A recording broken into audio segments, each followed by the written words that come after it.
Oke, bismillahirrahmanirrahim. Assalamualaikum warahmatullahi wabarakatuh. Selamat pagi, siang, sore, atau bahkan malam nih.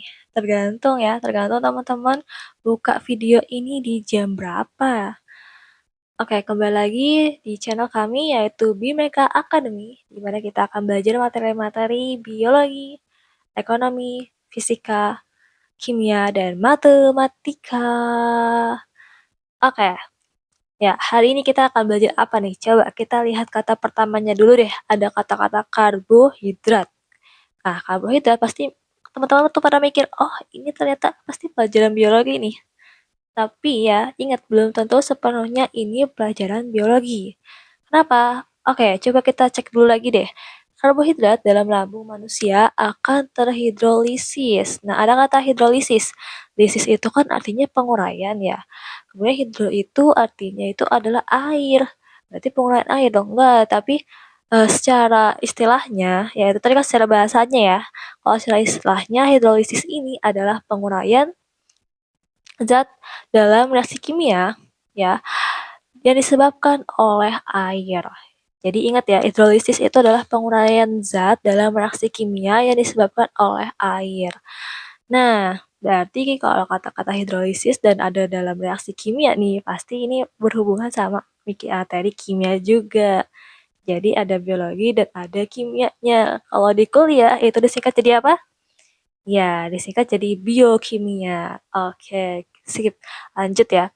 Hasil hidrolisis tersebut oleh hormon insulin tersimpan sebagai cadangan makanan yang digunakan untuk menghasilkan tenaga atau kita sebut sebagai ATP ya. Zat cadangan makanan tersebut adalah, nah ini ada kelima pilihan ganda, ada maltosa, sukrosa, glikogen, amilum, dan lemak. Oke, coba ya kita cek dulu deh masing-masing opsinya. Kira-kira apakah maltosa yang bisa digunakan dalam pembuatan madu dan ini juga merupakan golongan disakarida yang terdiri dari dua glukosa atau sukrosa yang merupakan golongan disakarida juga gabungan dari fruktosa dan glukosa. Dan bisa kita temukan juga di dalam kehidupan sehari-hari kita yaitu gula dari tebu. Lanjut nih, ada glikogen yang merupakan polimer dari beberapa monomer glukosa dan biasanya bisa ditemukan di dalam hati kita atau di liver kita ya. Di gambar glikogen tersebut kita bisa lihat ada bulat-bulat kecil yang banyak dan menyatu, itu merupakan polimer glikogen ya, di mana bulat-bulat kecilnya itu adalah monomer glukosa. Oke, lanjut. Ada amilum atau yang biasanya kita sebut sebagai pati. Nah, amilum ini sama nih seperti glikogen, sama-sama bentuknya polisakarida. Cuma bedanya kalau amilum ini dia merupakan gabungan dari polimer amilosa dan amilopektin. Nah, kedua senyawa amilosa dan amilopektin ini merupakan polimer dari monomer glukosa. Nah, yang terakhir adalah lemak. Lemak bukan tergolong dalam karbohidrat ya. Cuma dia itu sama nih seperti karbohidrat, yaitu sama-sama dipentingkan atau dibutuhkan oleh tubuh kita loh. Jadi nggak cuma di protein dan karbohidrat aja ya dibutuhkan oleh manusia, lemak juga dibutuhin oleh manusia di setiap harinya loh. Dan FYI, lemak ini bisa kita temukan di dalam daging, kacang-kacangan, atau bahkan bisa ditemukan di dalam buah-buahan seperti alpukat dan juga kelapa. Kira-kira kalian udah bisa ketebak belum jawabannya apa dari penjelasan aku tadi? Kalau masih belum bisa ketebak, yaudah deh kita lanjut aja yuk. Kalian sadar nggak sih, setiap kali kita makan mie atau nasi itu pasti mengandung yang namanya karbohidrat. Karbohidrat itu apa sih? Karbohidrat itu adalah salah satu dari 4 makromolekul dasar kehidupan. Nah, di karbohidrat itu terdiri dari beberapa monomer. Salah satu monomernya atau gula sederhananya itu adalah glukosa. Nah, si glukosa yang ada di dalam darah kita ini akan diatur kadarnya atau jumlahnya oleh dua hormon, yaitu hormon insulin dan hormon glukagon.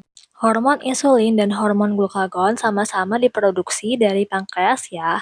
Cuma kalau misalnya glukosa dalam darah kita itu kebanyakan atau terlalu tinggi dari batas normal, akan diturunkan oleh hormon insulin. Dan berlaku sebaliknya ya, kalau terlalu sedikit ya akan diperbanyak oleh hormon glukagon. Insulin akan menurunkan kadar gula darahnya dengan cara menyimpannya di dalam hati.